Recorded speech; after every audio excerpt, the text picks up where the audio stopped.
play now. Put me in the game now. I came here to prove it, I'm ready to do it, I can't be afraid now.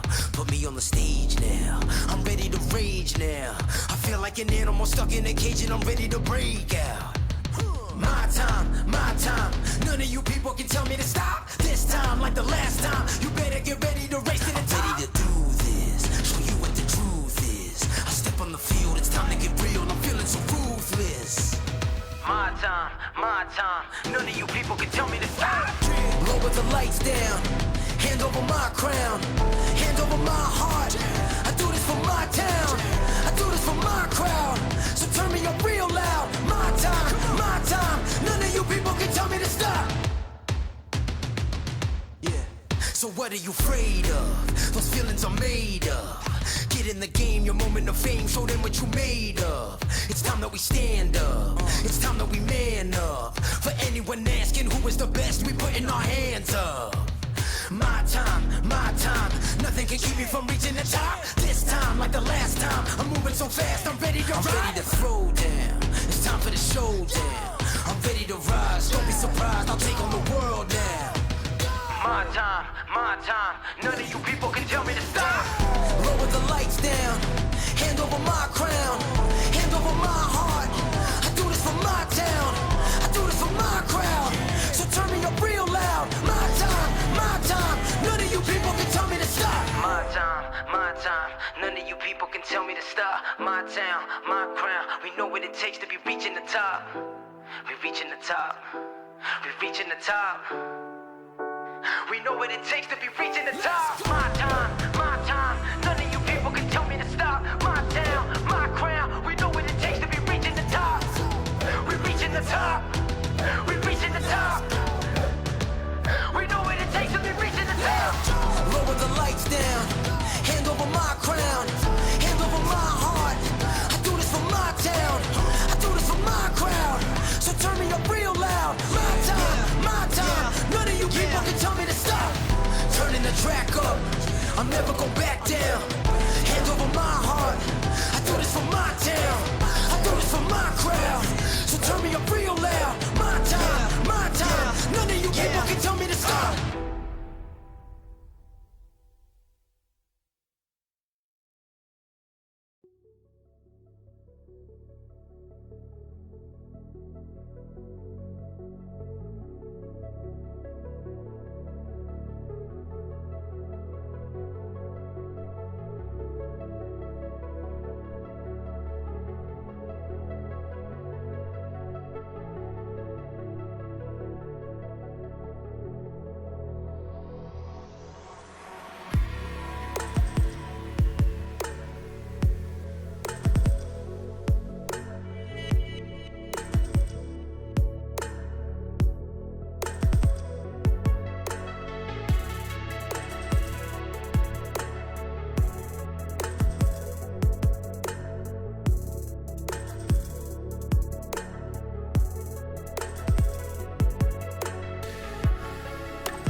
This is the original esport racing game.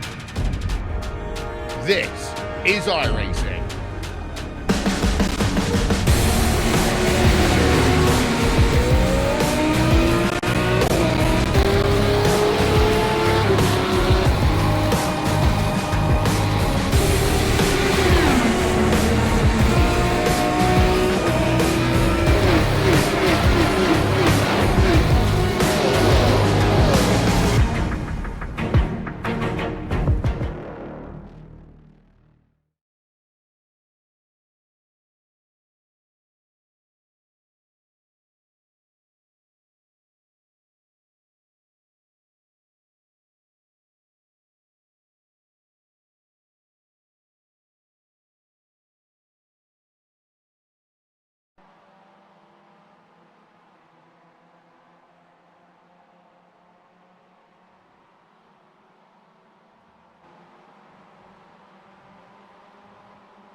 Welcome to Apex Racing TV and the iRacing Esports Network and Circuit de Gilles Villeneuve in Montreal for the 12th round of the BSR MX5 Pro Series. I am Chaz Draycott alongside Alex Simpson-Ty on the cameras, and this is going to be the final round of the Championship's 12-week sort of mini-season, as you could call it. The Championship has 4 12-week seasons, much as iRacing does, and then 1 overall annual championship as well. So these guys get into the end of the first one, and to be fair, Alex, it should be a pretty interesting night. These guys have got quite a bit on the line. I'm not sure in terms of the smaller championship how the standings are, but in the overall thing, it seems to be Nick McCarron and Kip Stevens that are doing the best job so far.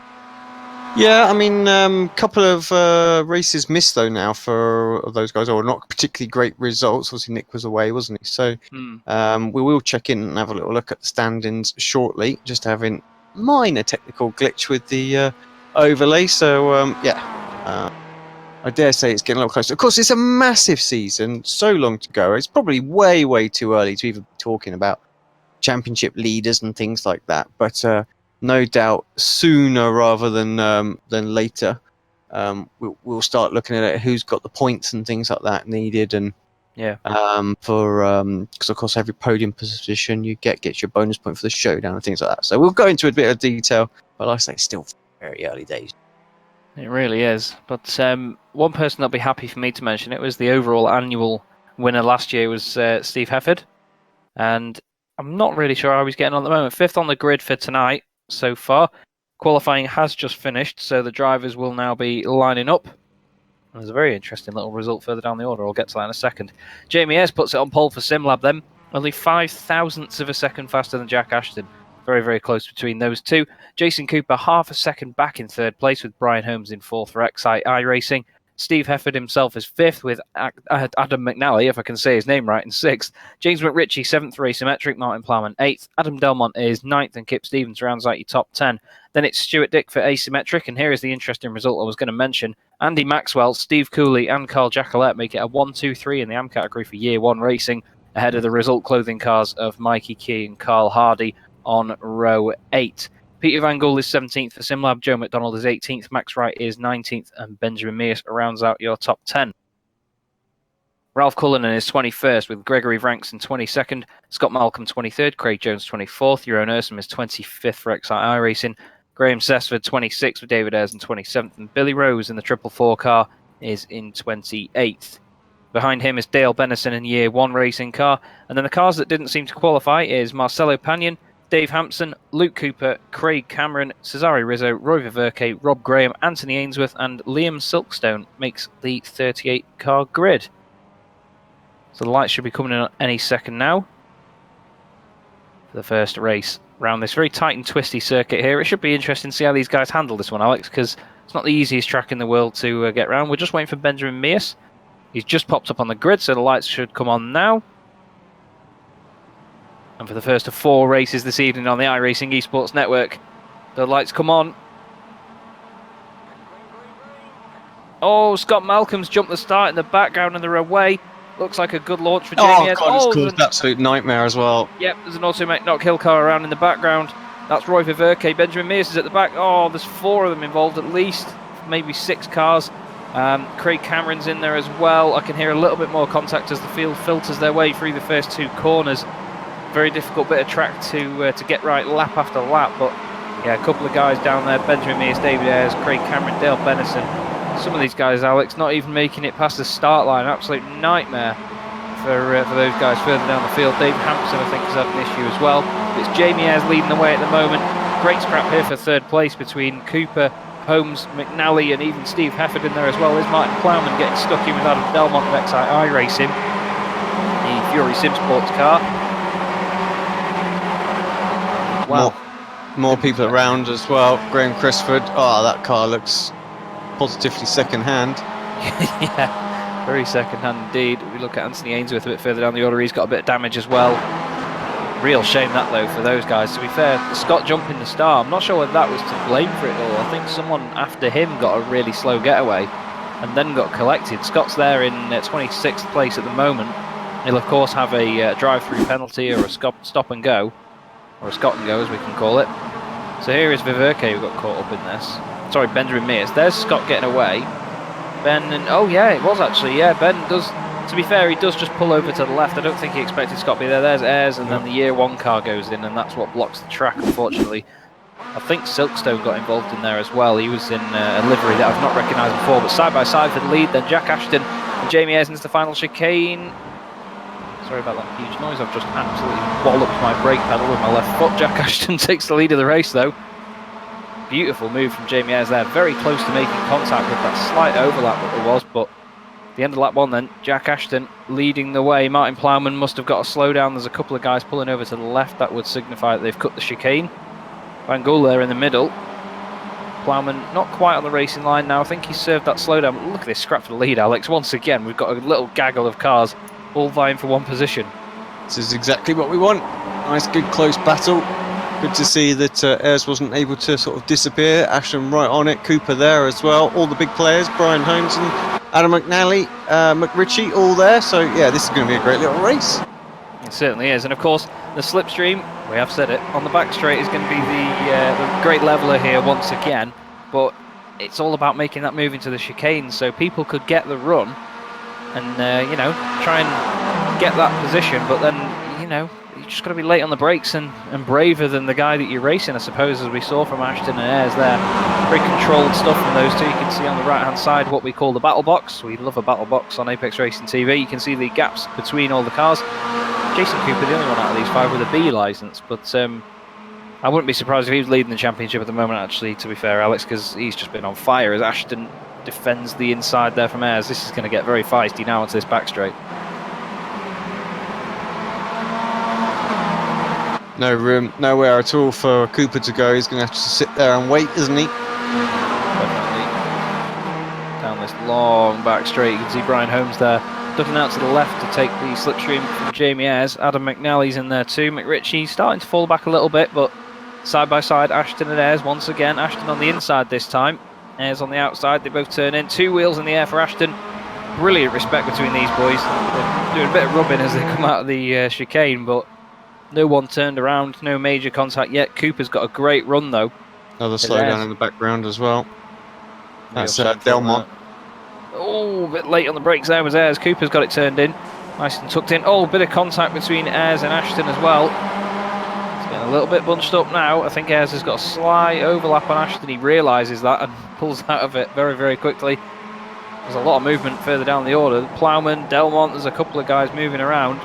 I think they're slowdowns, like you say, although there's some incident points racking Ashton up on got my hit screen. hard there, and actually he will have a slowdown as well. That definitely counts as what I classed as a smash and grab. Yeah, definitely. I do apologise for not actually commentating on that while it happened. Oh, nearly getting turned there by McRitchie, nearly a bit of contact. But this now brings Brian Holmes into the mix. 5.3 thousand I rating. Brian Holmes. You can see the I ratings of these guys in the bottom right and what licenses they currently have. That, of course, only applies to the official stuff within iRacing and not the league run little contests that we get here. Jamie Ayres still in the lead though. Jamie's a great, a wise racer, isn't he, Alex? We've seen a lot of good stuff from him over the time we've commentated on him. Made some great moves. Not such a great one there, and actually gets a little nudge from behind, a little taste of his own medicine, perhaps, from Holmes. Doesn't get turned around, so they're all going to be going at it. And I think McNally is going to have to be the patient one this time. Last lap it was Cooper. Yeah, there's going to be a lot of patience involved with the entire race, really. Or is he going to be that impatient? He nearly went for the middle then. I thought he was going to make it 3 wide. That would have been overly scary. Jason Cooper is also playing patient. McNally's down the inside on the brakes. Plenty of room given, I'd say. Oh, a bit of contact with the wall. Ayres is sideways. And now Ashton's got the run again. Oh, Holmes has got to slow down. Absolute nightmare for Brian Holmes. Did Holmes really cut the course there? I do. I don't buy it.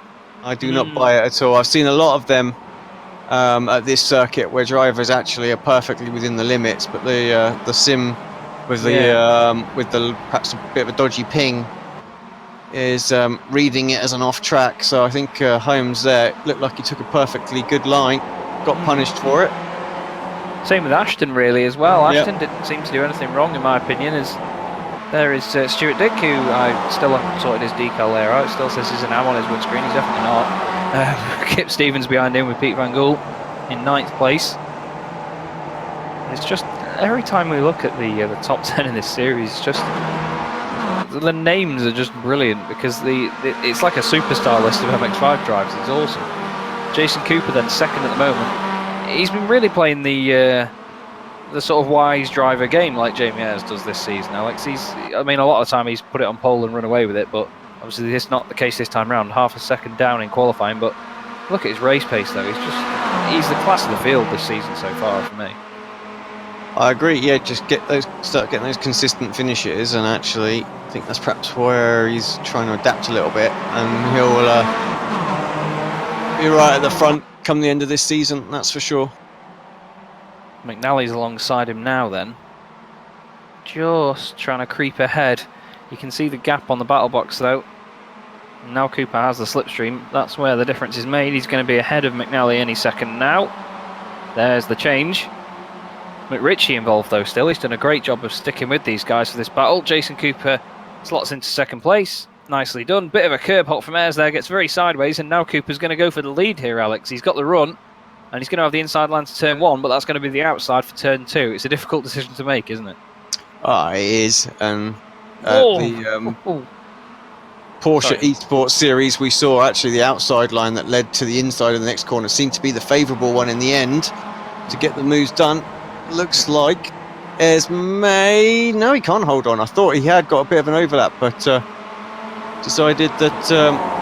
actually, he was better off defending from McNally behind. Goes in a very, very deep as well. Gets the line all wrong, and you can see the momentum that he lost off of there. Seems to be struggling with the front end. Maybe due to contact from earlier.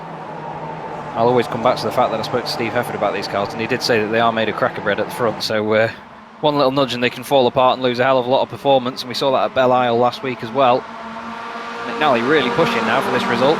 He's had a good drive so far, started 6th, now he's up to 3rd. Pete Van Gool, I must say, up 10 places. Marcelo Pagnon and Luke Cooper up 18 places each. Cesario Rizzo's up 15. Viverke's also up 10 places further down the order. Sorry, he's up 15. Richie trying to get in there. Look at that, 3 wide now. Those guys went side by side through the chicane. McRitchie got a much better exit. There's not a lot of room out there at all. Late on the brakes, he's going to have to go around the outside of the hairpin, but he will get on the power early. Gets a little nudge from behind as the Excite car there, and actually that worked out quite nicely for him. Yeah, the Excite team there just sort of bullied their way through. Marcelo Pagnon is dropping down the order after I've just mentioned that. Oh, he's back there. I think he might just have an issue with his internet connection at the moment. The Excite cars though, once again hunting in packs, to quote those boys. And Jamie Ayres there, you can see really struggling down the straight.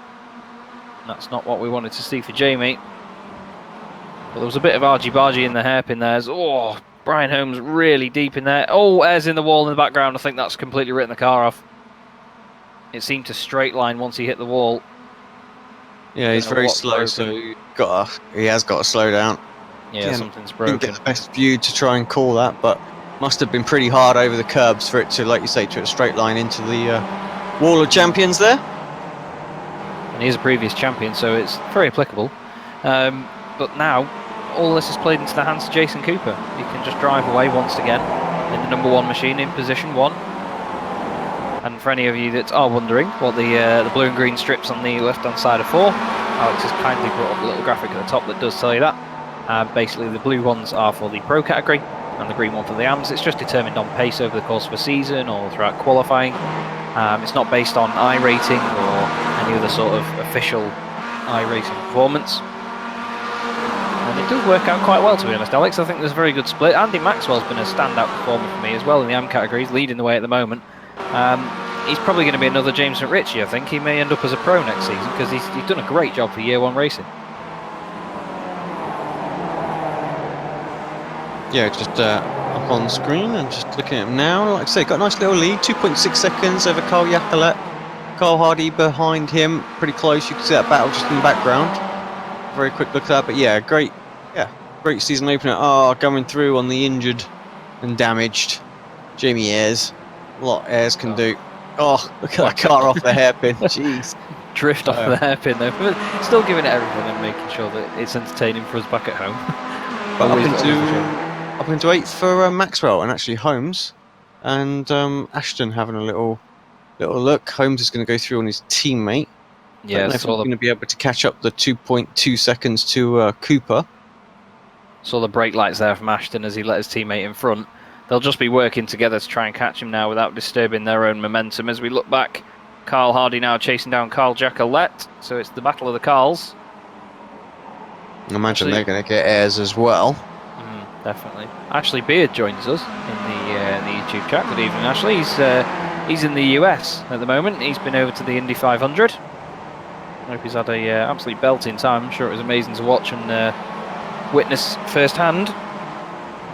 But of course, we all know that the exciting part of his week is going to be watching this instead of driving in it for once, which he'll be able to kick back and watch. So we hope you are enjoying it, Ash. But that was some experience, actually. Yeah, indeed. As we see Van Gool now, this is the battle of the blue cars. So we've got Van Gool all over the back of McNally, and then Kip Stevens just waiting in the wings in the background as he does. It's like him. It's like if this is a visual representation of Kip Stevens on Facebook. This he just waits in the wings and then picks up the remains when all the battling's done. I don't think he'll mind me saying that either, to be honest. Well, actually, I reckon if he gives Van Gogh a little nudge from behind, that's it. Yeah, that's Kip. He gives everyone a little nudge to get them going, and then just waits. Yeah, he'll just rile them up a little bit, and then just sit and watch the reaction, watch the fireworks. Here we go. He'll pip Van Gool into this chicane now. Watch him fly into the side of McNally, and then drive off when the way is clear. Not that we're going to promote that, of course. Look at the cutback he's trying to get, though. I hope that works for him, because that would have been a belting manoeuvre. Not quite, but he's going to have the slipstream now. Definitely a good drive off. Yeah, so was Van Gogh very close to McNally, though, so should be able to hold him off. Yeah, that's the thing when you get in the slipstream down a straight like this. If you start off very close to the back of the car in front as you come into the straight, it's not really that much of an advantage. You want to be further away from them so it reels you in more. McNally really struggling with front end damage there. You can see just the speed difference that Van Gool had. It's like taking candy from a baby. That was just, for the last sort of half of the straight, he just breezed past him, Alex. I'm not quite sure whether McNally missed a gear or something there, but it just suddenly was closing massively. Yeah, it looks like he's going to come straight back at him again. Once Van Gool can hold this round the outside, so we'll have the inside, but giving it absolutely everything. There's McNally. Still Bouncing not around. Pay off, though, I think. Van Gool has got it done. He'll have the inside for the chicane. Yeah, nice little move that. Just nice and controlled. Did what he needed to and defended it well. McNally tries to get the overlap. You know, he was giving him only the minimal amount of room that he needed there. But once again, Kip Stevens is just going to be sat watching this. There's quite a big gap around these guys as well, to be fair, Alex. They've got nearly 5 seconds behind and 7.5 seconds ahead. So wasn't really expecting it to spread out that much. You can see just on the track map there that the first 4 are gone at the moment, but even more so gone than that is Jason Cooper, 2.6 seconds up the road from second place, Brian Holmes. But this is a great little scrap between these boys, and they're keeping it nice and clean at the moment. But McNally will enjoy this this battle through and through. Oh, Van Gogh a little bit deep in there. McNally gets the run off the corner, nicely done. Kip Stevens now is going to try the same again, I reckon, here, Alex. He's going to line himself up for a good exit. He's got the time and he's got the space while these boys battle it out. Just got to focus on your own entry and exit. Oh, he goes a bit tight on exit, though. I think that loses a bit of momentum for him. But he's going to have the slipstream either way, so they were is he going to be mad enough to make it 3 wide here? What do you reckon? No. I don't think he will. No. He's there's a bit of sensible behaviour somewhere in Kip. Oh. And he's the one that keeps on getting those good finishes. Yeah, here we go. that sneaked up. What is Jason Cooper wins race 1? Final lap. Jason Cooper to the checkered flag. Ryan the second. That was pretty close, straight behind with McRitchie. But let's have a look. Wow, he should have sent it then, should he, Kip? He should have gone for it 3 wide after all. What's this behind though? This is close. This is Carl Jacquelette and Carl Hardy for second in class. And Jacquelette holds onto it. It was Andy Maxwell who took the win, by the way, in the AM class. And Luke Cooper up 20 places in that one. Rizzo up 18 places. Verke up 17. Panion up 21 places. So fantastic drives from some of those boys there. They didn't qualify, so starting further down, they certainly made the most of it. Jack Ashley will be happy with the podium there as Ralph Cullinan and his teammate Mikey Key across the line. And we do want to extend our... That's Stuart Dick. Speaking of extending, that car's not going to be extending anywhere later on this evening.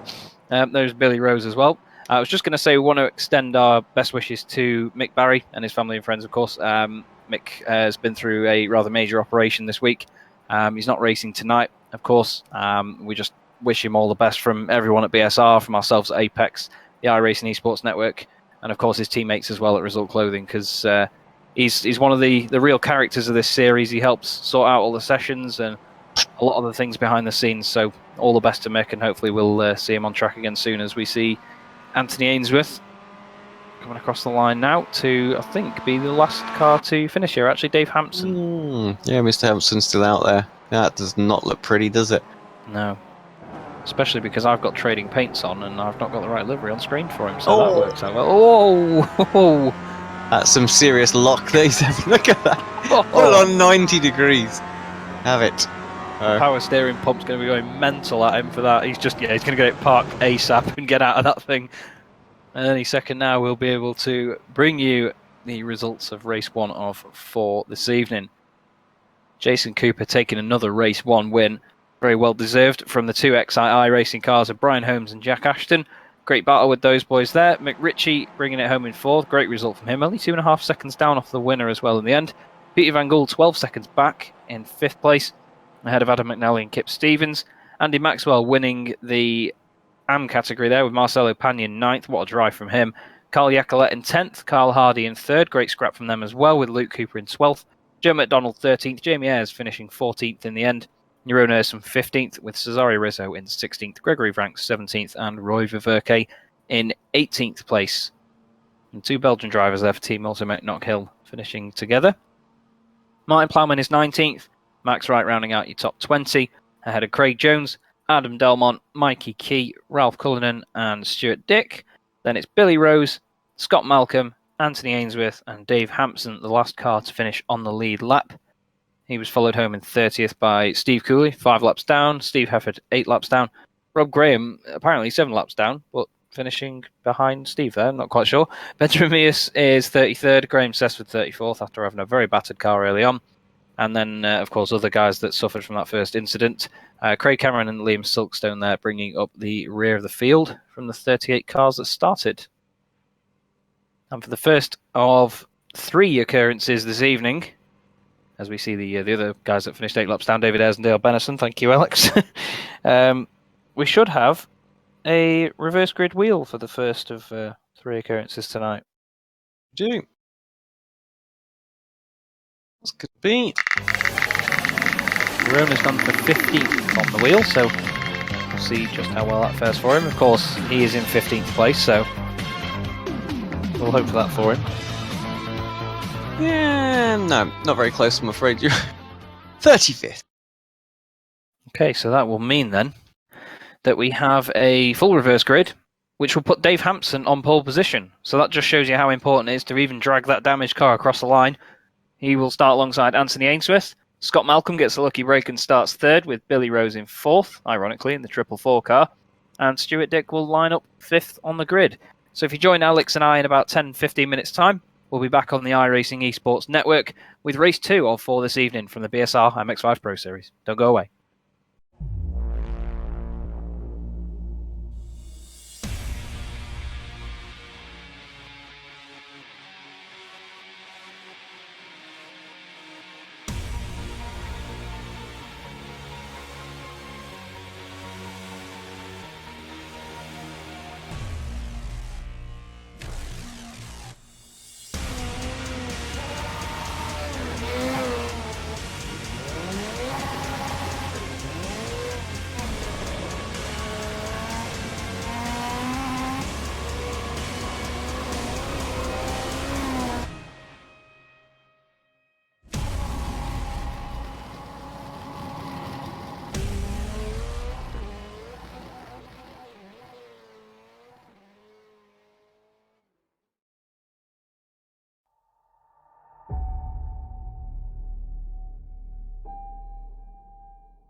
Welcome back to Apex Racing TV and the iRacing Esports Network and Circuit de Gilles Villeneuve in Montreal with the BSR MX5 Pro Series. I'm Chaz Draycott alongside Alex Simpson on the cameras tonight, and we're here for race 2 of 4 this evening. We saw a pretty mixed bag in the first one, Alex, with Jason Cooper getting another win. Conditions seem a bit gloomy again for this one, so do you reckon we'll see quite a similar feat in this one? Yeah, I think so. I think I'm not sure the weather has too much of an impact around here because it's really all about that draft, isn't it, on the back straight and going into these chicanes, which is no matter what the weather, the guys are going to get that. So I think we're going to see very, very similar race, to be fair. Obviously, quick guys coming through, being able to get those moves done, lots of places to get slipstreams, so it should be easy enough for them to move forward and cream rises to the top and all that sort of stuff. But I'll be interested to see, because it is a pretty reasonable reverse grid. We might see like some random AM drivers get some good results here as well. So, but yeah, I think we're going to be in for another bit of great racing. Well, hopefully so. The tight and twisty circuit of Montreal has provided a lot of good races over my time in iRacing. I've seen quite a lot of exciting stuff. We even raced the Euro V8 Supercar Series here, and let me tell you, that was an absolutely mental evening. That was. It was a real challenge to get those things around this track. But yeah, these guys, I think a lot of tracks do suit the MX5. It's just that the sort of small amount of power does hinder it along certain circuits that we go to. But stuff like this, where it's start stop, nice short sections and a lot of corners, really, it does suit these cars very, very well.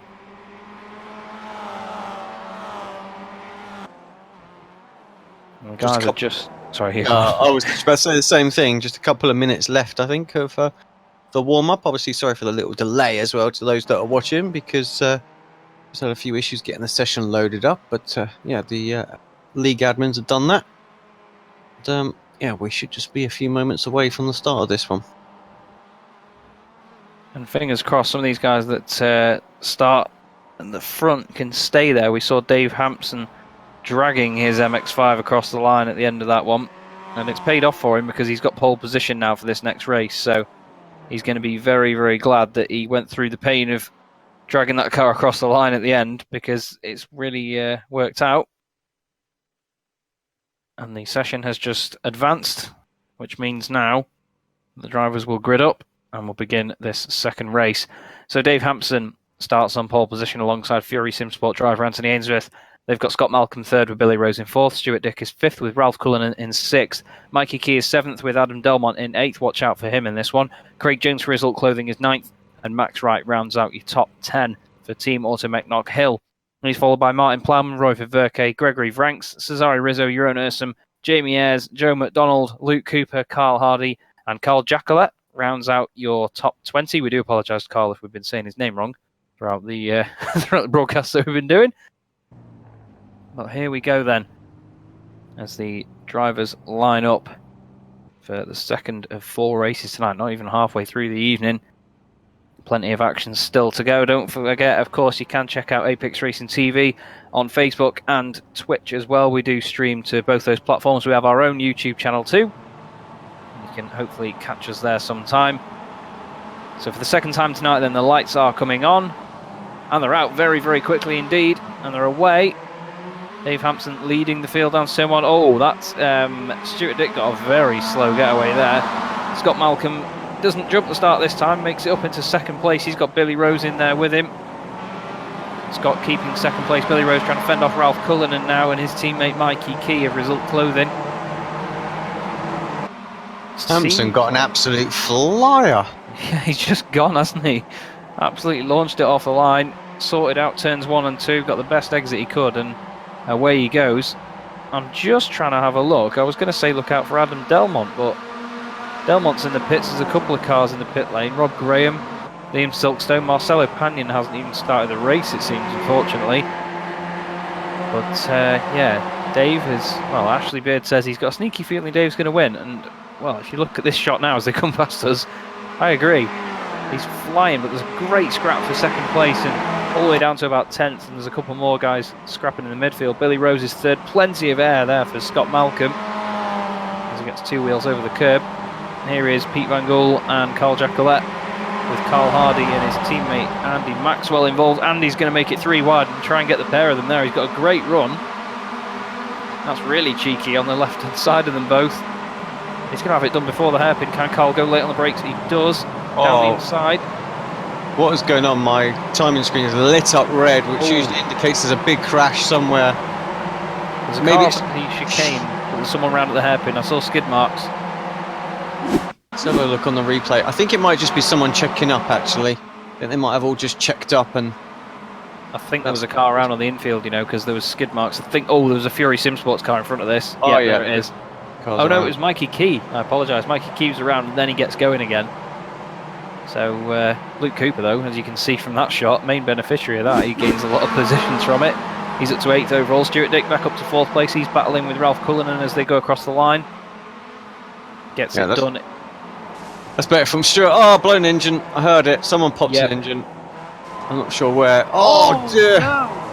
That's Mikey Key. Carl Hardy's in there. Pete Van Gool. Jason Cooper's caught up in it.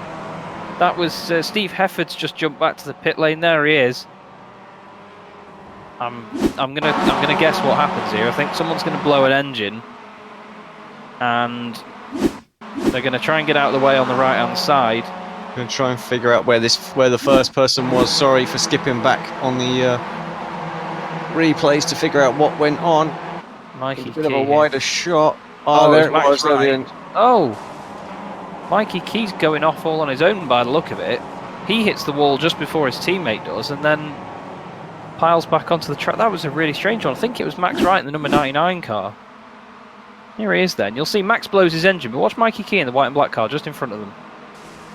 Oh, it is Mikey, and then they make contact with him as he slows down all of a sudden. I thought it was Max Wright that blew the engine then, and then he's just a sitting duck, and he gets collected by Carl Hardy. McRitchie's in there as well, Jason Cooper, Steve Hefford. They all sort of just collect into one incident, unfortunately. And that's the end of that for a lot of those guys. As we look at race leader Dave Hampson, though, for SimLab, miles out in front at the moment. He's got nearly a 5-second lead now, Alex. He's doing a great job.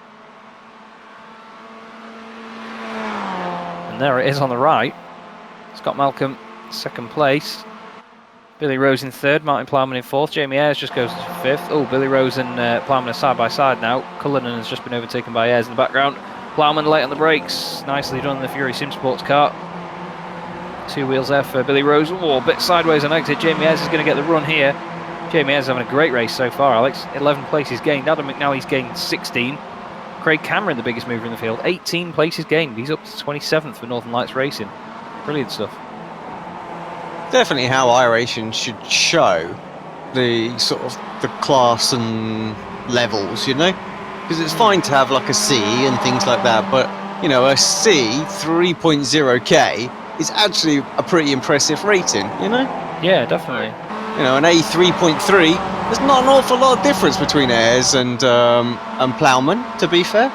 You know? Definitely not. And it really is probably just a case of Plowman is just, he's happy doing the cars that he's racing, doesn't want to do his MPR in the official series, but very good, you know, talented driver. And actually when you just see like C 4.99 or something like that, you don't get a true realisation to how, you know, accomplished the driver is. So yeah, you know, I think that's the way they should do it.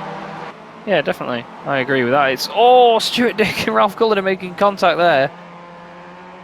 That was well, that was a focusing moment for the pair of them. And 3 wide now, Ralph Cullinan. Oh, McNally! Oh, McNally's in the wall on the left-hand side. Well, on our right, but the circuit's left. There's there's contact. Oh, I got it stopped. Somehow I got it stopped. That was Panion, wasn't it? Yeah, it was Panion. So he's a back marker, so he just got himself out of the way, didn't he? Yeah, that could have been a nasty accident there, going onto the grass. That could have been a real ding-dong for these boys. I think that's kind of why he come over to the left that it was on our screen, but to the right for him, and just got it out of the way. Definitely. The Excite cars still hunting in packs as well. They're back together. It's Ashton, McNally and Holmes. We'll look at Adam McNally now then through the chicane. Oh, Ashton just missing that very infamous wall of champions. But McNally's got front end damage on that car and he's struggling down the straight. It's really kicking off a bit. Ralph Cullinan really getting his elbows out tonight. That car's all over the place. Down the inside goes for Verke. Sorry, Gregory Franks. I saw an automatic car on a V. I just thought it was for Verke.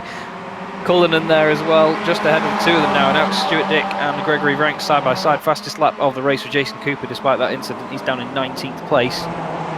There's his brother Luke Cooper in the 35 car, the white, blue and red Swift Cooper eSports car. You can see the positions gained on the left hand side. Craig Cameron 18 places, fantastic drive. Jamie Ayres second at the moment, 14 places gained. Now he's ahead of Martin Plowman. What a battle this is, Alex. This is really shaping up to be a feisty on this. Yeah, anything could happen at any second, I think, here. There's not a lot of room to react. Could have another big one here if we're not careful. Worth pointing out as well, the driver with the most points or positions gained as well gets bonus points in this championship as well. So, you do get rewarded for making lots of overtakes. Oh, I think there was contact between Rose and Cullinan there. Cullinan's not scared of getting stuck in this race by the look of it. Luke Cooper there is trying to get involved. There's 3 wide there with Ashton and Franks. Franks, I think, got a slowdown actually. He was very slow compared to the others. Ashton down the inside, Cullinan's there. There's contact. Ashton's front end gets a bit damaged there on the front left, but it actually pointed him further inside the hairpin. It probably worked out a little bit for him there actually, Alex. It's a bit of a strange way how that worked out, but they're still fighting away. None of these boys giving an inch here. There's even more cars battling behind them as well. Billy Rose will be absolutely cacking it, looking in his rearview mirror, as he seems to be slowing down on the right hand side actually. I'm not sure whether he has had a slowdown for something. He's earlier on the brakes. I think he's just letting Stuart Dick go here. He's just running away with it. Cooper a bit wide on the exit of the chicane as well. Holds up Cullinan. Oh, that's slow down. Yeah, it is Billy Rose. Real shame for him to lose all them places. Oh, there's contact there with McNally and Stevens. And I think that was Craig Cameron on their left-hand side who nearly got turned around because of that. There's the Automet Not Kill cars here behind Cullen, and he's really, really defending well at the moment. Brian Holmes is through. Scott Malcolm, the fastest lap. Just keeps getting quicker. He's just absolutely nailing it, isn't he? 154.7. I can't see anyone else on the timing screen that's in the 54s. Everyone, no, not even anyone else really in the 55s. Jamie Ayres and Dave Hampson, the 2 race leaders for SimLab, they're 55s, but they're 0.8 at the moment. Everyone that I see on 55s is 0.8 or above, so absolutely amazing. Oh, I tell a lie, Adam Delmont, 55.0. I can see Jack Ashton's off on the right. Oh, there's more contact coming out the corner. I think that's Marcelo Panion, is it? On the right hand side? It is Panion. He's really getting a bit overly involved for a back marker, if you ask me, Alex. I'm not sure he should be getting in these fights. I know he's got the pace, but here is Ashton and Stuart Dick then. Oh, a bit of contact and Ashton is around. That was a tiny little touch, but it really upset the car.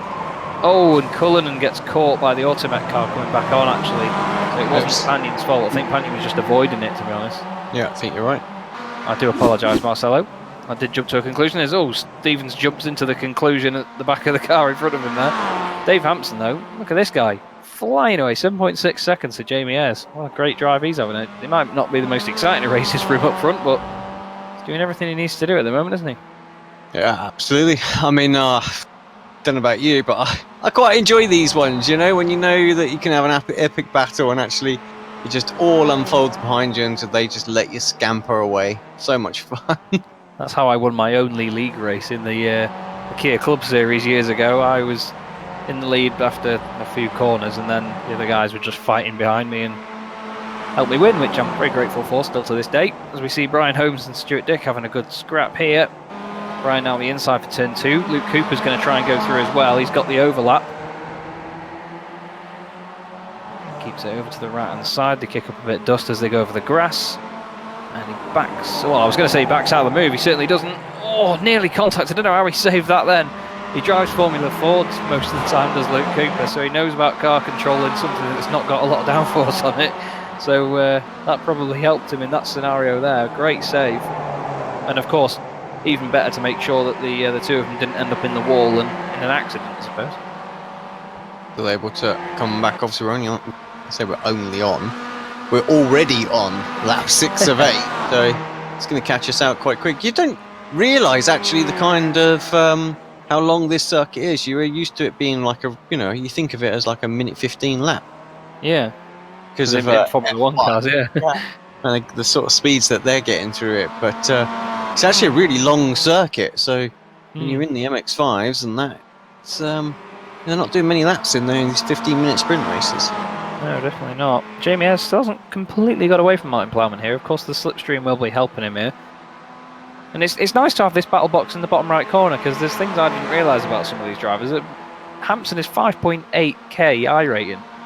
Yeah. And, I mean, no offence to him, but I'd never have put it down like that. But this is the thing, there's a lot of these drivers, I mean, you see, I mean, obviously like yourself, Alex, as World Championship drivers that are around the sort of 5 to 7k mark, would you say? Maybe, well, 5 and above, let's say.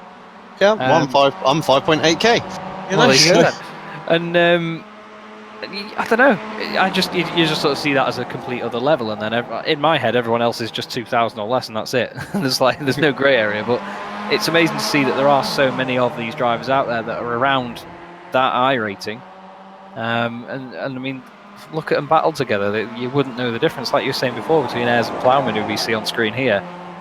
Obviously, Plowman's safety rating is only a C licence, but Jamie Ayres, of course, A licence. But at the end of the day, their I ratings are very similar, so it just shows you the pace that they have.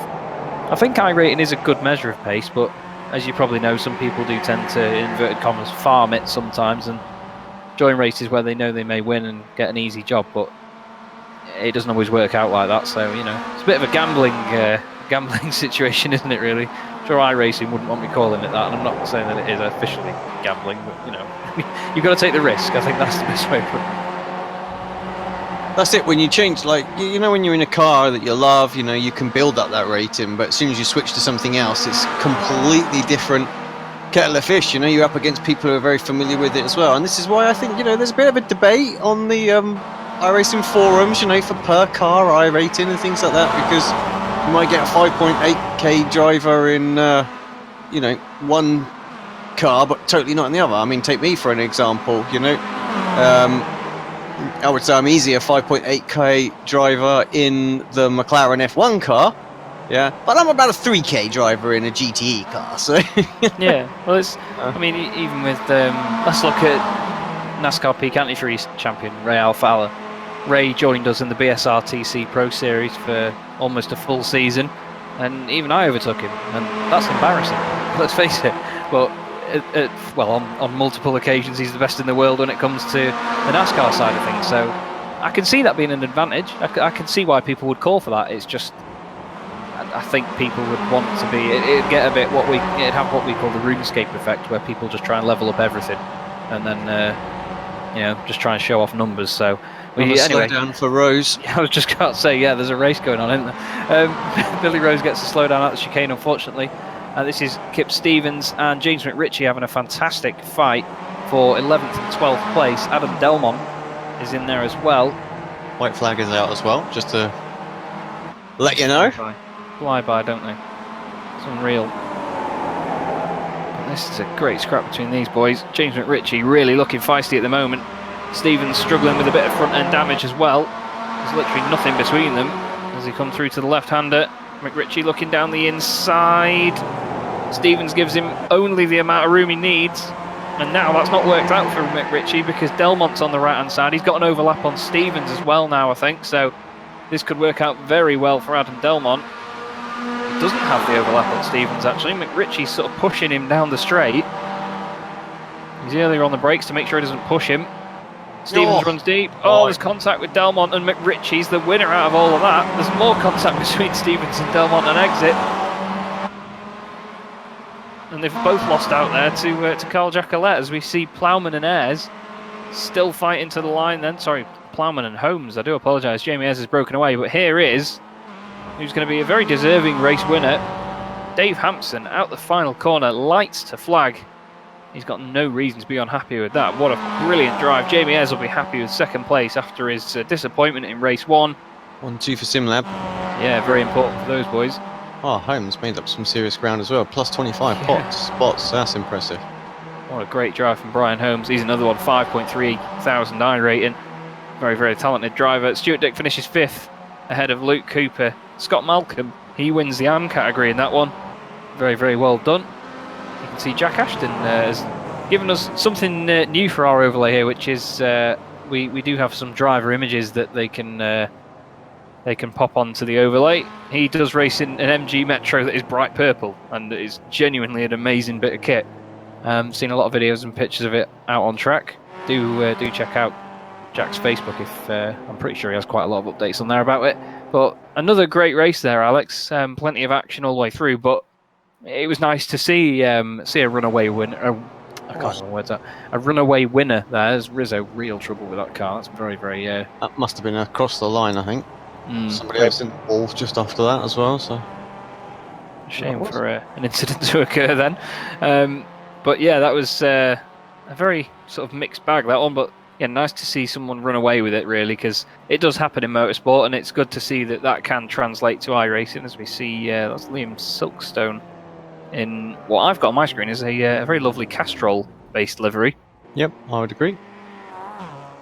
But it's not got number boards on it, and that really bothers me. But that's because I've got OCD. So, any moment now, we should have the results. I don't see anybody that hasn't crossed the line yet. And there's confirmation that everyone is across the line. 1-2 for SimLab, very well deserved. Dave Hampson takes the win. Jamie Ayres in second place. It's another podium for XI iRacing, with Fury Simsport driver Martin Plowman in fourth. Stuart Dick is in fifth place. Luke Cooper in sixth, with Scott Malcolm winning the AM category in seventh. Jack Ashton is eighth. Gregory Franks, good showing in ninth in the number 9 car. Jason Cooper rounds out your top 10. What a brilliant drive he had as well. How many places did he gain in that one? 19 places. James McRitchie is in 11th with Kip Stevens 12th. Joe McDonald is 13th. Craig Cameron 14th. Billy Rose is in 15th with David Ayres in 16th. Adam McNally is 17th. And Roy Viverke is 18th for Team Automech Knock Hill.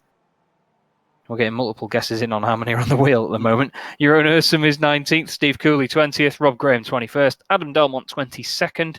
He must have dropped down on that last lap then after that incident with Kip Stevens. Andy Maxwell is 23rd.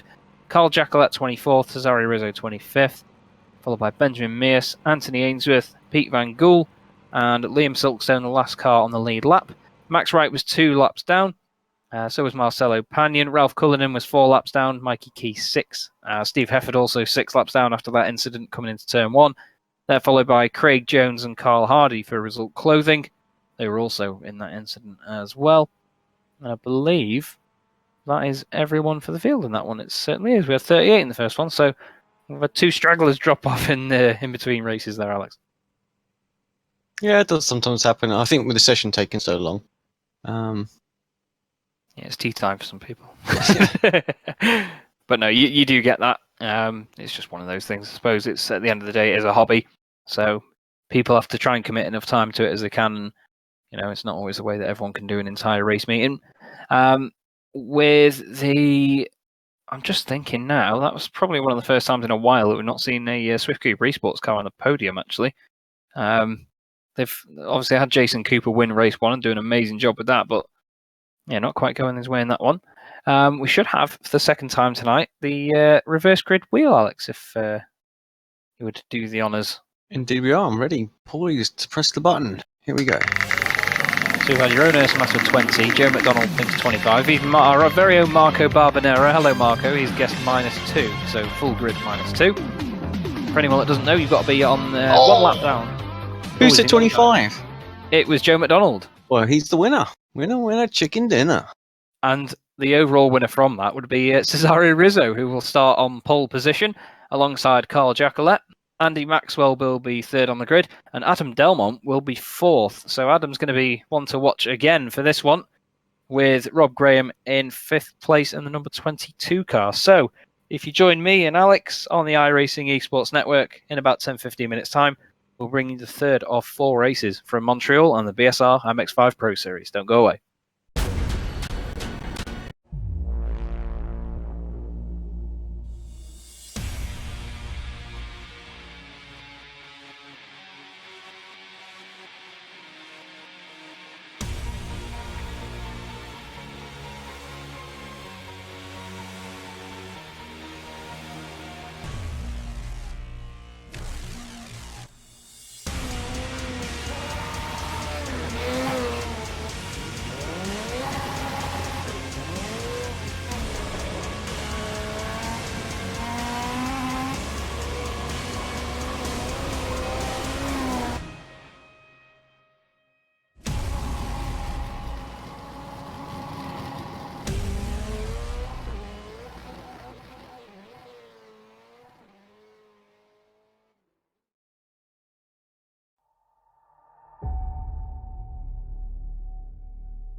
Welcome back to Apex Racing TV, the iRacing Esports Network, and Circuit de Gilles Villeneuve for the third race tonight of the BSR MX5 Pro Series. We're only a couple of seconds away from the start, so I'm going to have to fly through this very quickly. We've got Cesare Rizzo on pole with Carl Jacquelet, Andy Maxwell and Adam Delmont make up the second row. Rob Graham is 5th with Steve Cooley 6th, Jeroen Ursum 7th, Roy Ververke 8th, Adam McNally 9th, and David Ayres in 10th. And I'll fly down the rest of them. We've got Billy Rose, Craig Cameron, Joe McDonald, Kip Stevens, James McRitchie, Jason Cooper, Gregory Franks, Jack Ashton, Scott Malcolm, Luke Cooper, Stuart Dick, Martin Plowman, Brian Holmes, Jamie Ayres, Dave Hampson, Benjamin Mears, Anthony Ainsworth, Peter Van Gool, Liam Silkstone, Max Wright, Marcelo Panion, Ralph Cullen, and Mikey Key, Steve Hefford, Craig Jones, and Carl Hardy. Making another 36-car grid here, Alex. Who's your pick for this one, do you reckon? Oh, I mean, Delmont's got a good chance. McNally's right there as well. Not to rule out some of the AMs as well. Andy Maxwell's showed some good speed tonight, so maybe Andy Rizzo if he can get away from the pack at the start. And the lights are out, away they go then. Very tame start this time, no one jumping it. Looks like Jacquelet's got a really good launch actually. He stayed very, very close with Cesare Rizzo into turn 1. Obviously the favoured line on the inside. Look at that commitment down the inside there though from Jacquelet. Very nicely done, and he's going to get the run off the corner. Rizzo goes wide and into the lead. Here's Carl Jacquelet, very nicely done. That opens the door to Adam Delmont now, who's going to come down the inside. It's the battle of the bright green wheels and roll cages with Rizzo and Delmont. Delmont gives him plenty of room. Oh, lovely little cutback behind them as well by Rob Graham, making the move on Andy Maxwell. It's hard to tell, isn't it, here at I'm sure, because sometimes you get that little netcode sort of like hit, don't you, unfortunately, where it appears that they've struck the wall, but they just don't quite do it as they get so close. The guys filter their way through then. Delmont still side by side with Rizzo now. Looks like Scott Malcolm is at the back of the field there, unfortunately, on the map you can see. Plenty of air from Delmont, bit of contact as Rizzo runs wide on the entrance. Rob Graham's going to benefit from that brilliantly. Down the inside he goes. That's going to become the outside at the hairpin now. Now it's just a battle of seeing if he can keep the momentum around the outside of Rizzo and get a good exit off the corner. It's not worked out for him, of course, though. Delmont down the inside as well now. He's got some of the year 1 boys, and I believe that's Adam McNally in 6th place. He's gained 3 places already. And the Excite car, look at the field filtering through in the background as well. All over the place. You get used to the liveries that much, so that some of them just blend into one massive image eventually, don't they? There's so many of these guys. I'll tell you what, it is amazing how up the inside, Rob Graham's absolutely sending it on Rizzo. What a great move. Go on, Rob. That was belting. That really chucked it over the curb. I was just thinking then, please don't get a slowdown, because that was fantastic. Adam Delmont's got the run now, though. Is he going to try and go down the inside? Jacquelet running away at the front. But that was awesome commitment from Rob. What are you saying there? Sorry, Alex, before Rob interrupted us. No, I'm just saying, with the views that we get, some of the shots that we get with this massive grid and stuff like that, you know, it's just great. Considering this was just a little fun series, and I've said it before, really there just to feed the BSR TC back in the day, really. It was like get a bit of light relief, wasn't it? And now it's a full-blown championship with massive grids as well. It's great. Yeah, they often get grids similar to or bigger than the BSR TC at the moment, and there's really fierce competition going on in this all the way throughout, and especially the AM Championship, that's sort of overflowed into its own little Monday night series as well, so it really shows us how strong it's been. Joe McDonald is dropping down the order. I'm sure there's a joke about Happy Meal in there somewhere, but he's going to be caught up in some sort of incident because it was a very sudden drop of places. Sounded like there's a bit more contact there as well. I don't know whether that was just sort of background noise from what was going on with Joe McDonald further down the order. But Jacquelet and Graham, though, 2 AMs at the front at the moment. They've both overtaken Cesare Rizzo. And McNally is now the highest placed pro driver ahead of his teammate Adam Delmont. Adam just not having the smoothest of evenings tonight. He's had 2 incidents so far from what I can see. There's a couple of guys dropping down the order at the back of the pack here, Alex. We've got Mikey Key, Carl Hardy, Ralph Cullen, and there's Ainsworth off on a little adventure on the inside of the hairpin. I think something may have happened.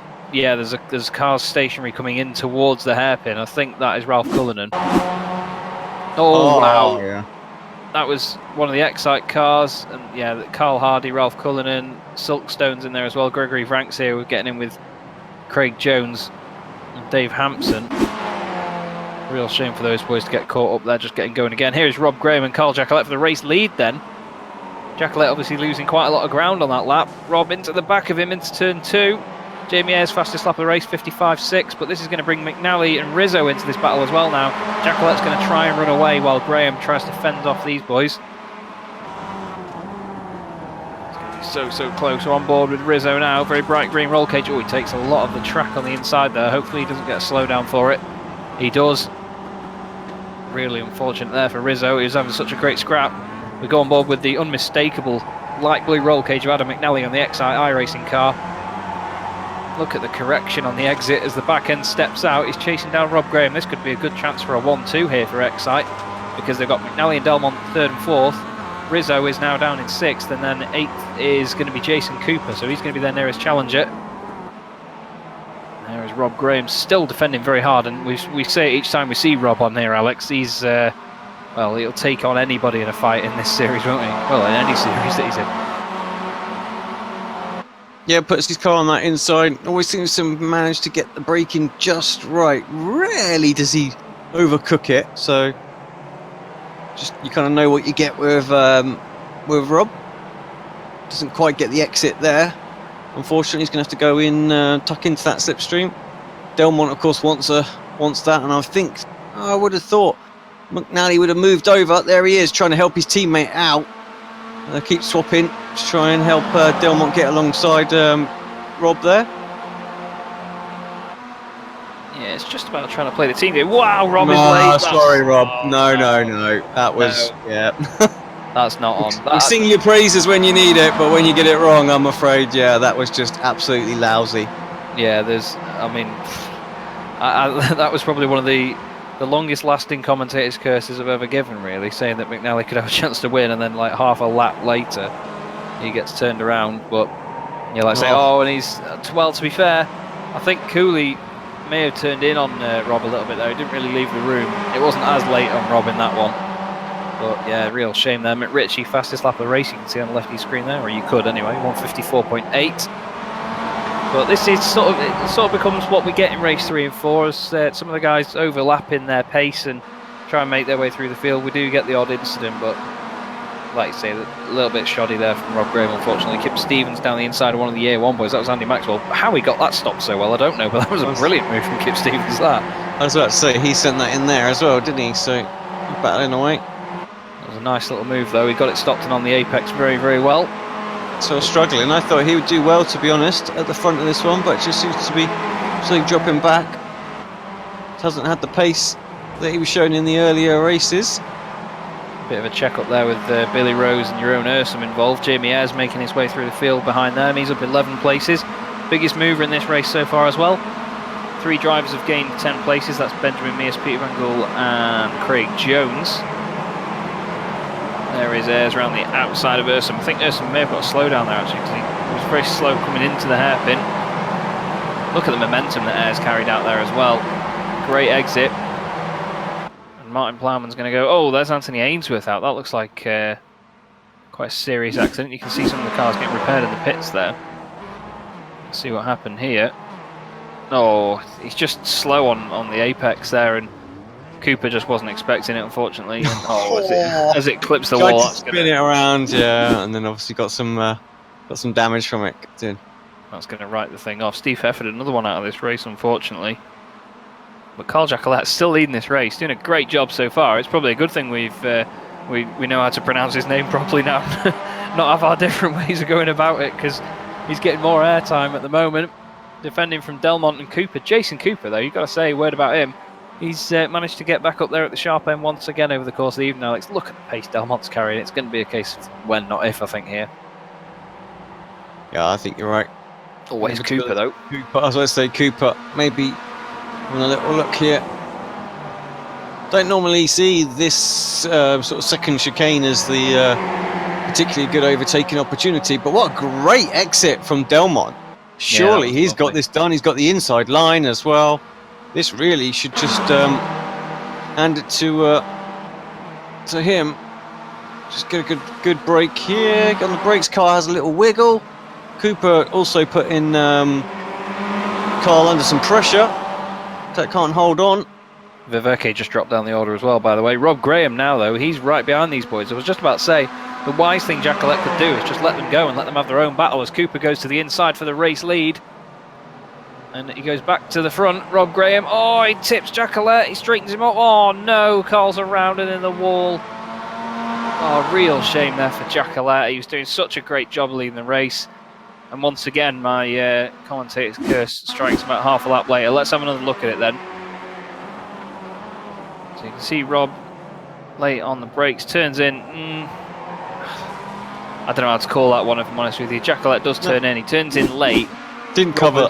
Yeah, he didn't really cover the line. Rob sort of was there. There was perhaps a little bit of room. There maybe wasn't a bit of room. So, honestly, yeah. I think you'd call that a racing incident. Yeah, I think we should really. With the hairpin as well, of course, it's the lines very much sort of compress and cross over each other. It's easy to have contact there. Look at this gaggle through the midfield. This is brilliant. It's Andy Maxwell then ahead of Plowman, McNally here. Just ahead of them is Craig Cameron, then it's Rizzo, Ez, Stevens, Cooley as well. Massive gaggle of cars, they're all so close together.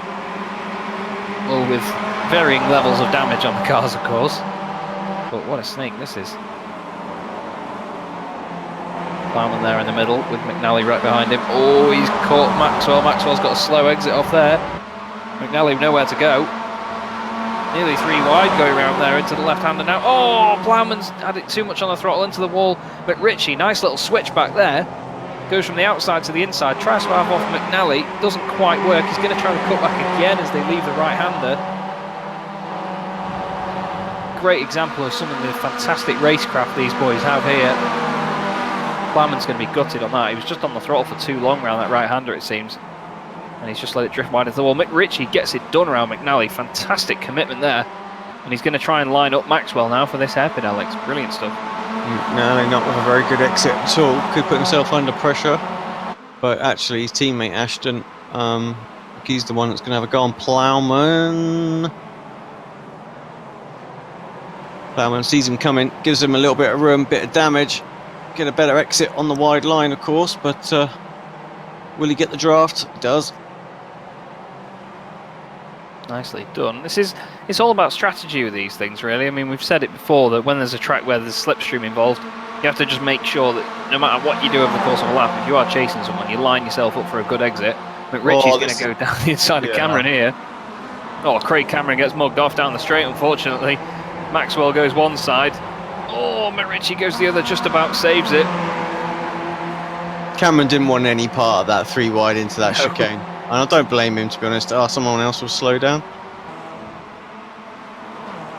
Got to be a slowdown if you're braking on the main straight. But yeah, Maxwell, he seems to be fighting back. He was down 7 places earlier from the start.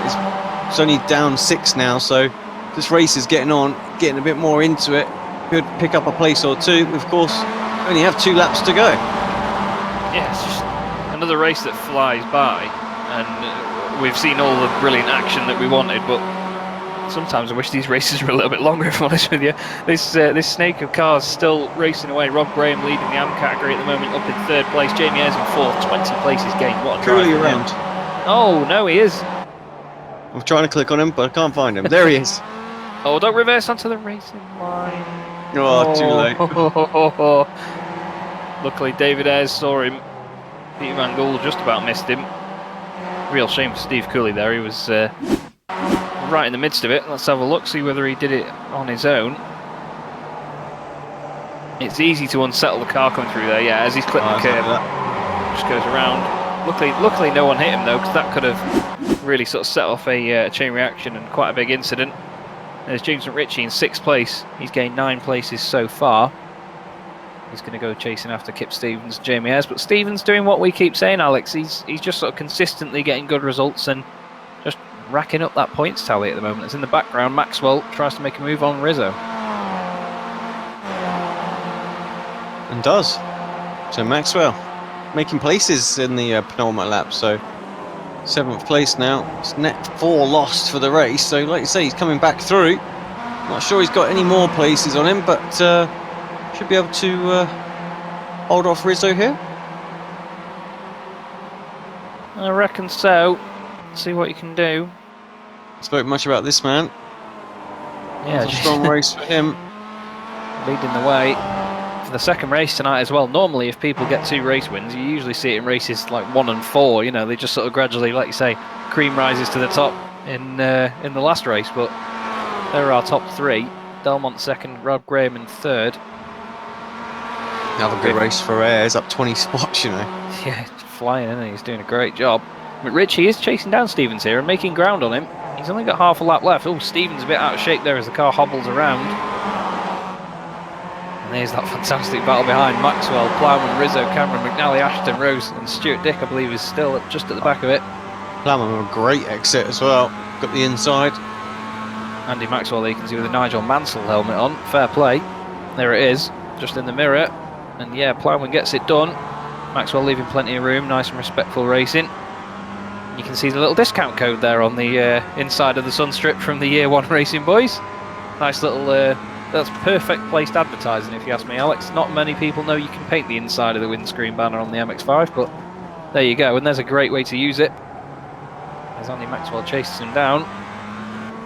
But it's going to be Jason Cooper that is going to take his second win of the evening in just 3 races. And it's very well deserved, I think you'd say, Alex. Yeah, indeed. Just glides over those curbs through the final chicane. Very well done. To celebrate. Well done to Cooper. Great race. Delmont with a good one as well. Rob Graham get third. I think he might get a penalty, unfortunately, from that one. But yeah. Still, he's got the points, like the podium credits, you know, for the showdown. So worth doing. Yeah, definitely. Did I just advocate that? Maybe not. Maybe not worth doing, but a good run. Sorry, that's what I meant. I nearly agreed then, just out of habit. But there we go. Alex never talks nonsense. Yeah, go. yeah, we'll go with that. Brilliant, love it. We love a bit of argy-bargy in the BSR MX5 Pro Series. Just go for it, lads. And there's Craig Jones absolutely going for it behind Steve Cooley at the air. Well, 3 races down, Alex, and the mayhem has begun in this one. So we'll have to see what lies in store. Silkstone there with a lightweight front end on his MX5. 2 races, we've had to sort of wait for him to come around, so he's not having the best of evenings, is he, at all? Getting the airtime, though, he'll be happy with that. Castrol are getting some free advertising out of it. Not that I should highlight that, but you know. Yeah. It's coming down the back straight into Other oil suppliers are available. Yes, they certainly are. Oh, do you remember Engine Oil Direct that did the BSR TC? Yes. Oh, that seems like forever ago. Liam Silkstone then, with the downforce dependent front end on his Mazda MX-5, will be crossing the line in just a moment into the final chicane, taking not an ideal line on the way in. Make sure he stays clear of those nasty curbs. Gets his foot down, and across the line he will go to finish 27th in that one. And you never know, that could work out as a reverse grid pole, to be fair, Alex, so it's worth doing. We'll have to see just what happens when... we saw that at the end of race 1 and race 2, didn't we? So yeah, very true. And for the 3rd time tonight, there are your race results. Jason Cooper takes his 2nd win of the evening, ahead of Adam Delmont. Rob Graham winning the AM category and rounding out the podium. Jamie Ayres 4th place with James McRitchie in 5th. Kip Stevens, another good result, in 6th. Martin Plowman 7th. Andy Maxwell in 8th, with Adam McNally in 9th. Billy Rose rounding out your top 10 for Northern Lights Racing. Cesario Rizzo is 11th with Stuart Dick in 12th. Jeroen Ursum 13th. Max Wright 14th. Benjamin Mears in 15th. Jack Ashton is 16th. 17th is Dave Hampson with David Ayres in the 666 result clothing car in 18th place. Followed home by Joe McDonald in 19th, Luke Cooper 20th. Then it's Steve Cooley, Craig Jones, Carl Jacquelet. Real shame to see Carl drop out of the lead. I really do hope he has a good race 4. Peter Van Gool is 24th. Gregory Vranks is 25th with Craig Cameron and Liam Silkstone, as we saw there, in 27th. Roy Verke is actually eligible for the reverse grid, being just 1 lap down. And then behind him was Scott Malcolm, Anthony Ainsworth, Steve Hefford, Marcelo Panion, Brian Holmes, Ralph Cullinan, Mikey Key, and Carl Hardy rounding out your field in 36th place. And I believe now will be the time for the final time tonight, actually, Alex, the reverse grid wheel. Indeed it is. A few guesses coming in. Marco going for 50 again, another 20 from Joe, who's going a bit smaller, 15 from your own, so stuck with that for a bit tonight. Right, here we go.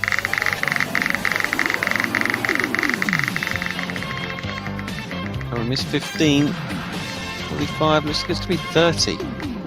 Indeed it is. That will mean then that we do have a reverse grid. So Roy Viverke will be on pole position. Liam Silkstone, though, gets a front row start, so he's got a chance to show us what he's worth in this one. Craig Cameron will start third, Gregory Franks will be fourth, and Pete Van Gool will be fifth. Now, we've seen Pete up at the front of the grid for quite a lot of races, and he's always had pretty bad luck with incidents, so fingers crossed this one goes well. I've probably just cursed the life out of it, but if you join me and Alex on the iRacing Esports Network in about 10-15 minutes' time, we'll see just how well that goes, so don't go away.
Welcome back to Apex Racing TV and the iRacing Esports Network, and the final race tonight of the BSR MX5 Pro Series from Circuit de Gilles Villeneuve. The practice session has just advanced to the race session, so for the fourth and final time tonight, we will be taking to the grid, and the number 4 car is on pole for race 4. That's Roy Ververke, alongside Liam Silkstone. Craig Cameron is 3rd, with Gregory Franks in 4th. Peter Van Gool is 5th. Carl Jacquelet is 6th. Craig Jones is 7th, with Steve Cooley joining him on row 4 in 8th. And you've got Luke Cooper and Joe McDonald rounding out your top 10. Then it's David Ayres of Result Clothing alongside Dave Hampson in 12th, followed by Jack Ashton, Benjamin Mears, Max Wright, Jeroen Ursum, Stuart Dick, Cesare Rizzo, Billy Rose, and Adam McNally rounds out your top 20. The rest of the drivers will scroll through on your screen shortly. No, they won't. Alex, we've not seen too much chaos tonight. A couple of incidents here or there, but it's been relatively clean for such a narrow track. Do you reckon we'll get the same here? Final race of the night. Yeah, I mean, I think we've already had the big ones, to be fair. So I think this one will be similar, but perhaps not quite as bad as what we saw in race 2 and 3. Well, he said it. They're away. Roy Ververke leads them then. Heading down to turn 1. Silkstone has got a real chance to prove himself here in the little Castrol liveried MX5 on the left of your screen. I believe it's one of his first race meetings tonight in the championship. Oh, he's gone hot into there. Oh, and he's hit Ververke. There's one way to prove yourself. Ververke's facing backwards. Is anyone going to hit him? Yes. Yes. That is Anthony Ainsworth, I believe, that's gone into him there. Not too many caught up in that, actually, though. I was expecting that to unfold into a bigger incident. That means Gregory Franks, who started 4th on the grid, is now in the lead ahead of Craig Cameron, Peter Van Gool, Carl Jacquelet, Craig Jones. Silkstone is in 6th. David Ayres is falling down the order.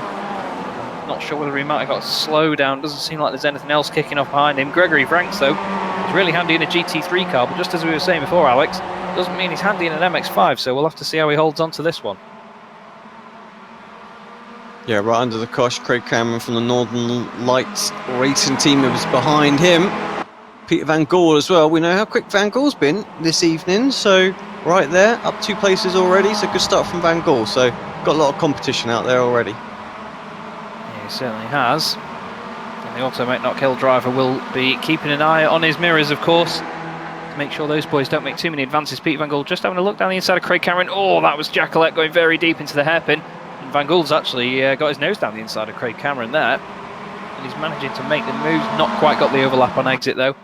But he'll have the slipstream, of course, coming down into the final chicane. Jacquelet is tucked up underneath the 2 of them as well. He's going to get a great slipstream from this. Not quite sure if he's going to make it 3 wide. I don't think he's that crazy. But Franks is being reeled in all this time as well. Van Gool's trying to get into 2nd place. He does it. There's a bit of rubbing behind them between Cameron and Jacquelet. Oh, Jacquelet bounces off the side of him and he's into the tyres. Not a massive impact though, so he gets going again. Just hope that everyone avoids him. There's his teammate Steve Cooley going past. A bit of jostling for position there in front of him. You can see Silkstone still there in the top 10. He's in 8th place now.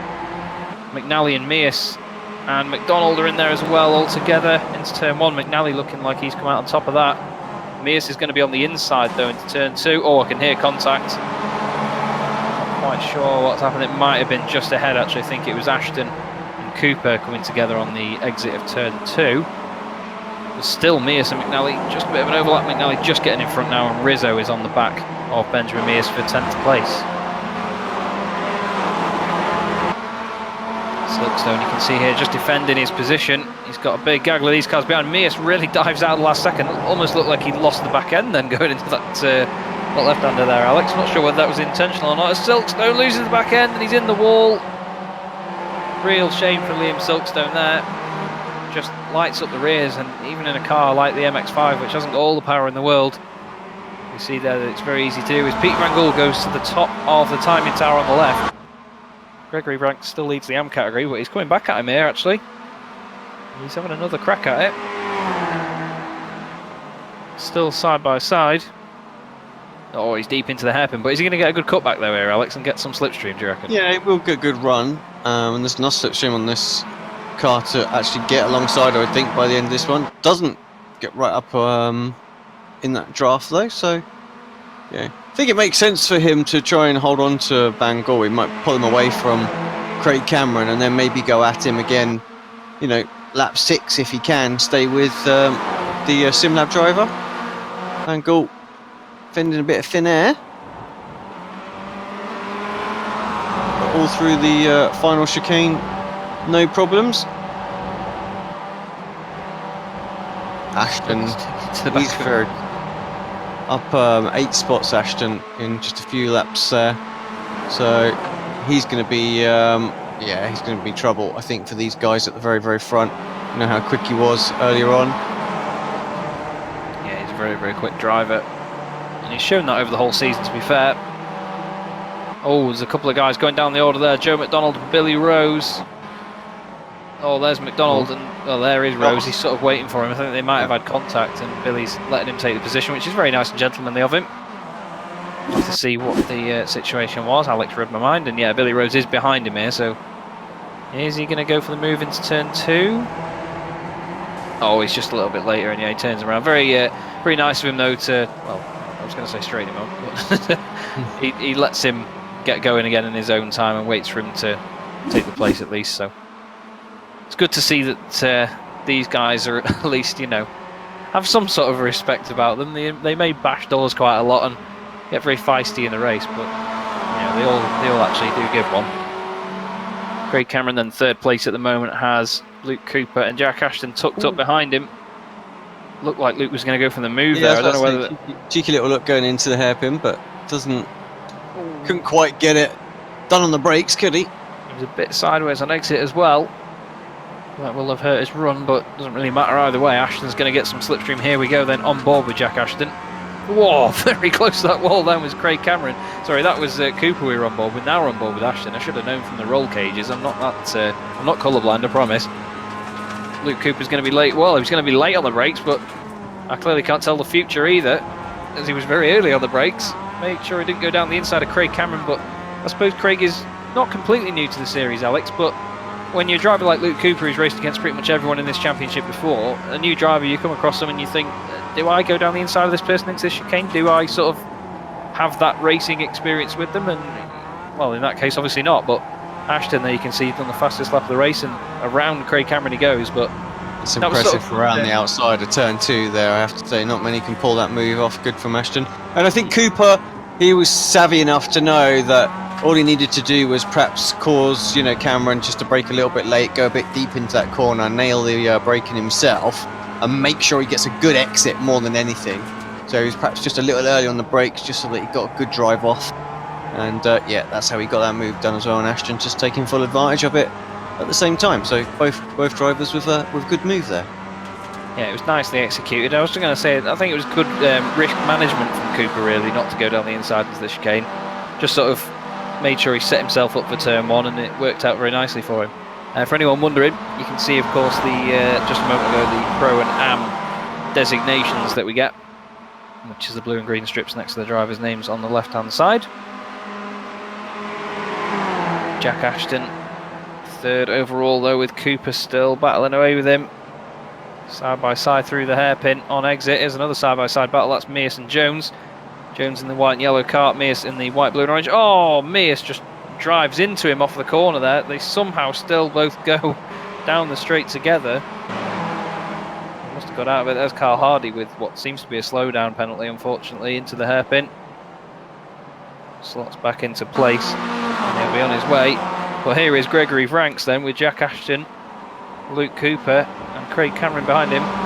He is in the AM category lead at the moment, so he really needs to think about this here, Alex, and be careful so Craig Cameron doesn't get through if he tries to let the other guys through as well. He's kind of done what I said he would probably do, try and just hold on to Van Gogh, but Ashton and Cooper are so fast that they're right on his tail now as well.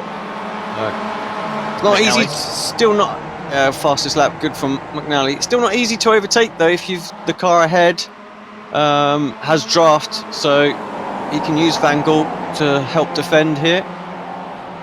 And actually kind of working quite nicely because Van Gogh is quicker through the corners, and Franks is able to use the draft to one, defend, but two, to catch up on Van Gogh as well. And so he just took a slightly tighter line going into the chicane there, and lost a bit of time to Pete. But yeah, he's going to get that draft.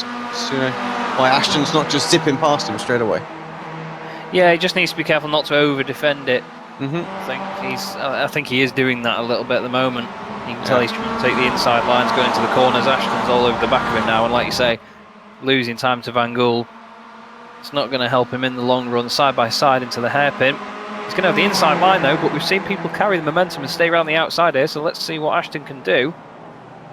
He does carry quite a lot of momentum and he gets a good exit as well, so does Luke Cooper. Oh, bit of a sideways moment on exit though. Frank slots in, which means that Cooper's not going to get a really long slipstream on Ashton that he'd probably prefer.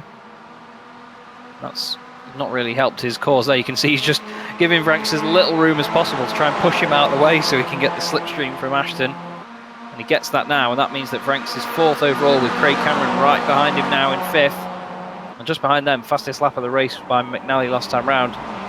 Fastest man on the track at the moment in 6th place overall. He was unfortunately involved with the incident of Rob Graham earlier on into the chicane, so he's made his way back up here, Alex. Only 2 more laps to go. This is absolutely nuts. Or are we? No, sorry, 3 laps to go. We've just come on to lap 6 now. Well, even the last race of tonight is completely flown by once again. Yeah, so short around this circuit. Oh, Steve Cooley, what's going on with him? Jump back on, rejoin. He lost a place there, but it looks like he's going to get it back from Rizzo. Guys actually been exchanging positions. So it started here. I think this is where he's going to get the run out of the final chicane. Rizzo not the best of exits. Doesn't look like it. Let's see exactly what happened between the two. Just some good hard racing, changing positions. No, just yeah, Rizzo just went in a bit deep and just left the door open on the exit. So he says thank you very much. So yeah, it's just some good racing. Yeah, nice little cut back there, and here they are again. Oh, nearly making contact. Still battling away. I need to look at the front. I need to look at the front. This is crazy. Ashton maybe up the inside of Van Gool here. Franks is back there as well. And that's McNally in that mix as well. He's just come through this little pack in that one lap. We missed that. But he's right there. Jeez. Doing a great job at the moment in making his way through the field. He's gained 17 places. Jack Ashton, his teammates, gained 12. Brian Holmes has gained 22. So what a race this is for Excite Energy iRacing as Luke Cooper's in the middle, 3 wide. Nearly contact with Franks there. He's still ahead of Cameron for the AM battle, but what a great scrap this is turning into for the win with just 2 laps to go. Jack Ashton leading the race from Pete Van Gool. Adam McNally in 3rd. Luke Cooper just behind, and then Franks and Cameron doing a great job to hold on to this, to be fair, because Brian Holmes is flying behind them at the moment in 7th. 24 places gained. But it's not making too many advances on them yet. There's like 8.5 seconds back, so we'll see what that gap is at the end though. That'll just show you the difference in pace from a guy that's just absolutely on it compared to the guys that are battling away. But Ashton's now going to try and run away with this one, isn't he, Alex, while Van Gool fends off McNally. He will. That's what it's all about, isn't it? Is try and sort of force the drivers behind to have a little battle and then just scamper away, get that 1.5 to 1 3/4 seconds margin so that there's no slipstream. That's usually all it takes.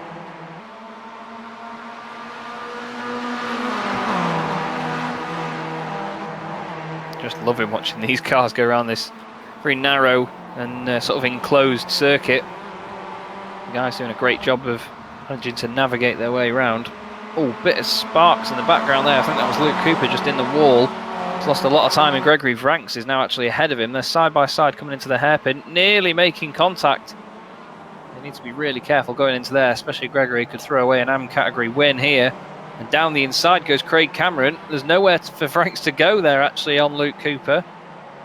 This could be very important in terms of their race, because this could be the deciding factor in this one.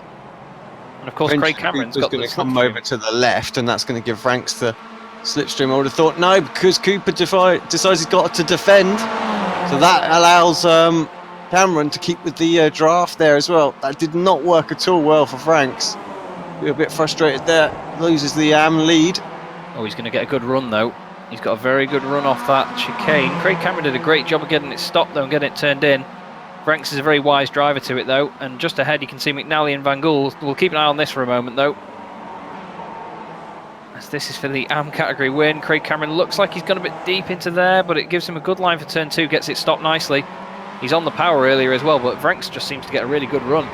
He's using less lock, of course, on exit.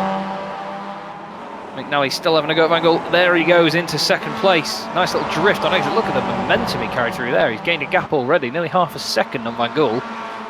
He's getting away through the right-hander, so Excite Energy iRacing will be happy with this one if it stays as is. And here's Franks now, still battling with Cameron. This is going to be a great battle all the way to the end.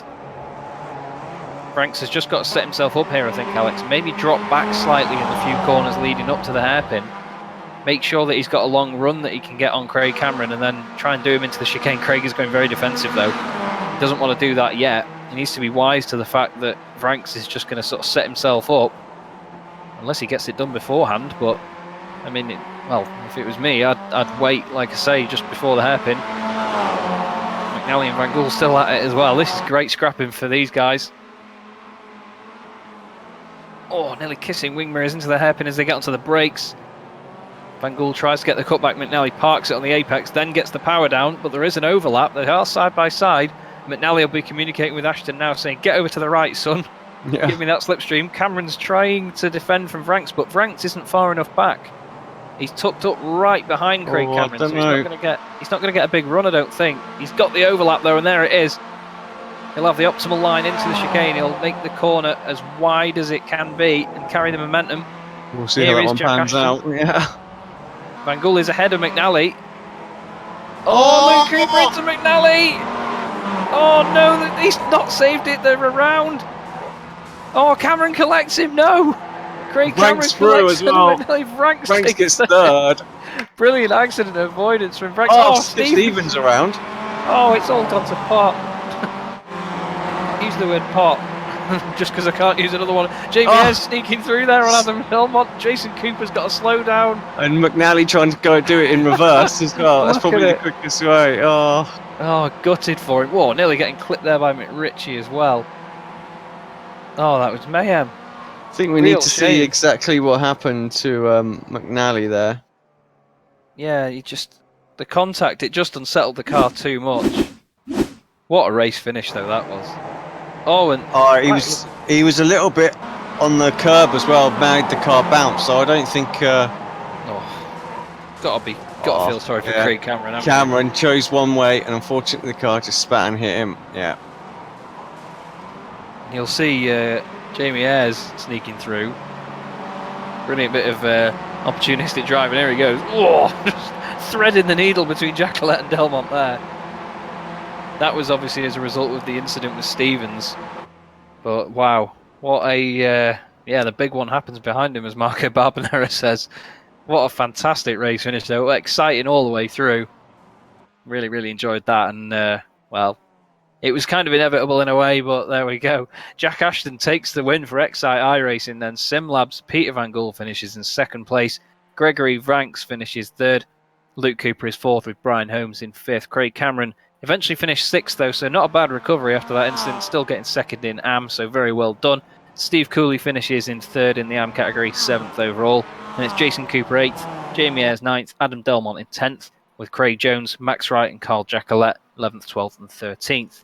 Kip Stevens, after that incident, finishes in 14th place with Euroners in 15th. Benjamin Mears is 16th with Dave Hampson in 17th, and Adam McNally eventually reverses across the line in 18th place with what looked like not even 3 wheels on that MX5. Andy Maxwell 19th, Ralph Cullinan 20th, James McRitchie 21st, with Steve Heffer 22nd, Rob Graham is 23rd. 24th goes the way of Cesare Rizzo with 25th, David Ayres, Carl Hardy 26th, Billy Rose 27th, and Joe McDonald is 28th. Stuart Dick is the last car on the lead lap in 29th place.